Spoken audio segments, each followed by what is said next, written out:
Hi there, everybody. Welcome to the third episode of our series looking at corporate startup collaboration. In the first episode, we spoke about the value of corporate startup collaboration. In the second episode, we covered how corporates should think about navigating the startup ecosystem. And in this episode, we're going to make it a bit more real and cover some of the areas that corporates and startups need to think about in order to make corporate startup collaboration actually work. I'm here with Linda and Chris from Elixir, and we're going to jump straight in to start with what we think and what our experiences have been in specifically what corporates need to think about to make collaboration successful with startups. Hi, everyone. Yes, cool. For sure. Looking forward to the discussion. Fantastic, Charles. Thanks very much. Looking forward to it. As you've mentioned, a lot of the work that I do, and we've discussed in the previous sessions, a lot of the work that we do is supporting corporates in establishing these types of capabilities and enabling them to work with startups to really leverage the capability and the forward thinkingness that startups really bring to the party. I think ultimately the very first thing that corporates need to consider to make partnerships successful is after they've gone through the process of identifying the partner and selecting it, to make the actual partnership work. It's absolutely critical that they are very early in the process, before they start, get the correct sponsorship from an internal perspective to ensure that they don't come up against a number of blockers throughout the process. And this is absolutely key. Because we've seen a number of great concepts fall by the wayside where the correct sponsorship and support from a senior leadership perspective in these organizations isn't in place. Yeah, maybe to pick up on that, Chris, my experience of trying to navigate startups through a corporate environment is like trying to mix oil and water at times. And so that idea of having the right level of stakeholder who's able to unblock some of those challenges that really reflect some of the different systems and processes between the two different types of organizations is really fundamental to success. Absolutely, and I think that's really important to take heed of. The second area that I think is a critical focus is around ensuring that the corporate is set up to engage appropriately with the partner. The onboarding and legal processes, procurement and legal processes required to get into a multi-year, multi-million rand or dollar contract are very different from what you require, certainly in the early stages of a partnership, where it's generally just a proof of concept or an exploration around whether the concept will work. And startups themselves are, by their very nature, are relatively immature companies and probably don't have the time and can't allocate the effort to really get engaged in a protracted and long onboarding and legal process. So we need to have an onboarding process and contracting process that is, fit for purpose relative to the risk and the type of relationship that you're establishing and the type of partnership that you're establishing between the two parties.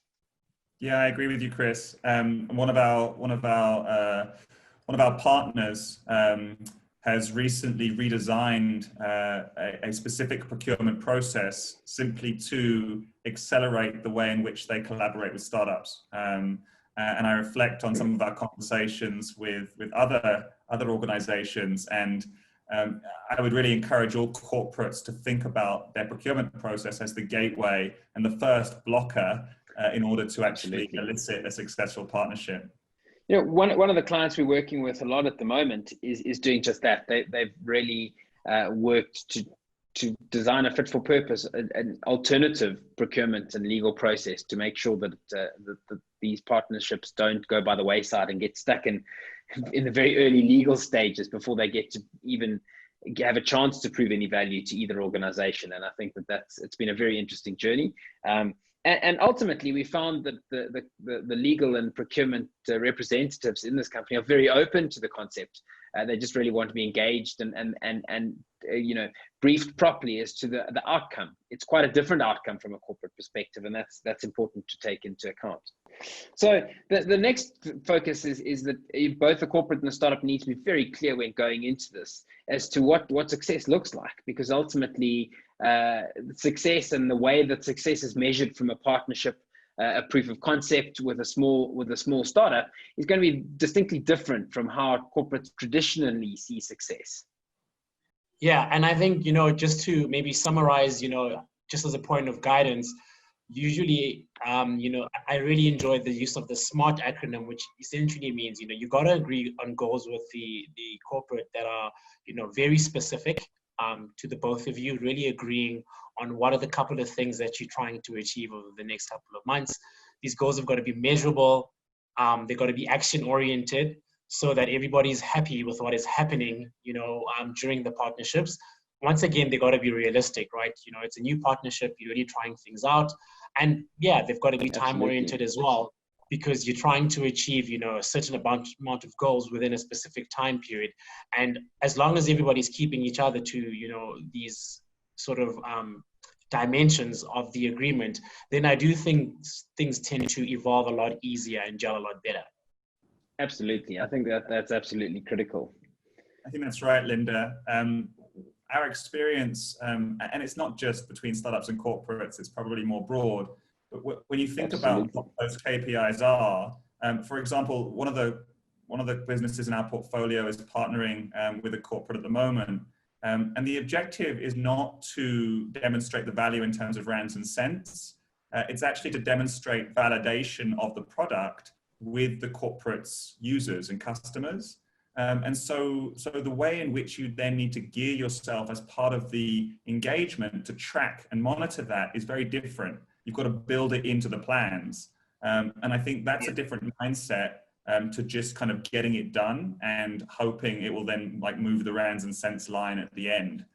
Because the way in which some of these engagements might need to be configured is to actually have a constant flow of data and feedback from users coming back into the startup in order for them to be able to kind of keep iterating on their product and demonstrate the way in which they can create value for the corporate.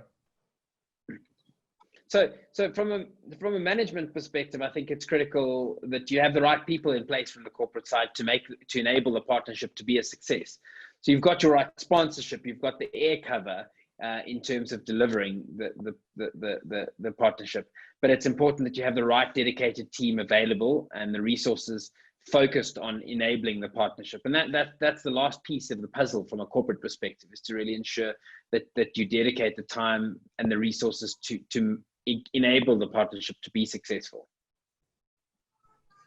Yeah, fully agreed, Chris. And, a lot of, startup founders don't have time to really pay attention, to these kind of qualitative sort of structures that they're supposed to have in place before they actually even try, dive into the management, how they're going to make the whole arrangement work.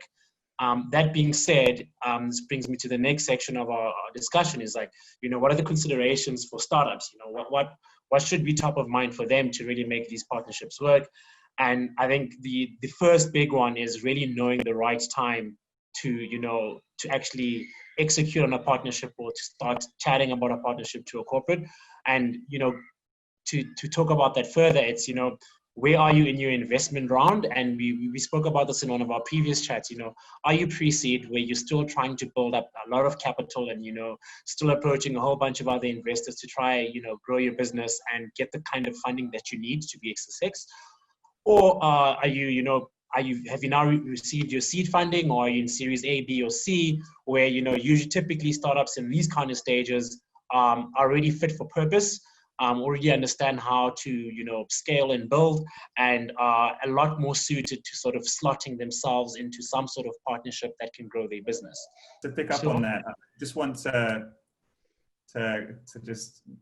I think the notion of investment stage is less to do with the amount of money raised and more to do with the startup's ability to demonstrate product market fit.